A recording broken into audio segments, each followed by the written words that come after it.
Hello everyone, কেমন আছো তোমরা সবাই? আশা করছি খুব ভালো আছো। অনেক দিন হলো মিনি ব্লগ শেয়ার করা হয়নি, তাই ভাবলাম চলো একটা মিনি ব্লগ শেয়ার করা যাক।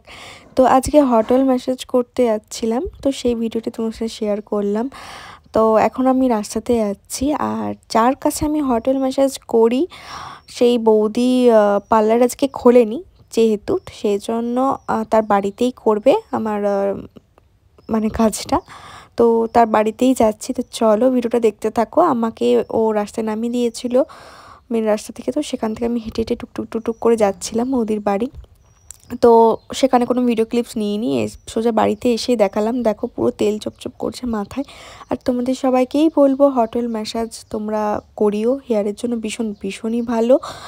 আর পারলে হেয়ার স্পা করার ঠিক একদিন আগে হোটেল ম্যাসাজটা তোমরা করতে পারো, বা তার আগের দিন রাত্রেবেলাতেও করতে পারো, ওটাতে ভীষণ ভালো রেজাল্ট পাওয়া যায়।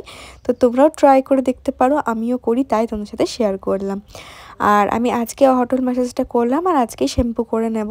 তো তোমরা এরকম করতে পারো, বা রাত্রে করে বা একদিন আগে করে পরের দিন শ্যাম্পু করতে পারো, ভীষণ হেয়ারের জন্য ভালো। আর এই যে দেখছো ফুলগুলো, দুটো ফুলই সেম, বাট সেটা সাদা, আর এই কালারটা দেখো একটু ভায়োলেট টাইপের। কালারটা আমার ভীষণ ভালো লাগে, ভীষণ পছন্দের, তাই ভাবলাম তোমার সাথে শেয়ার করি। আর তো এটুকুই।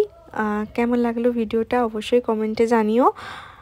আস্তে আস্তে আমি প্রত্যেকটা ব্লগই পোস্ট করব। তো এই হচ্ছে আমার হেয়ার ওয়াশের পর, তো দেখতেই পাচ্ছ হেয়ারটা বেশ হেলদি লাগছে। তো চলো বাই, দেখা হচ্ছে নেক্সট কোনো ভিডিওতে। সবাই ভালো থেকো, সুস্থ থেকো।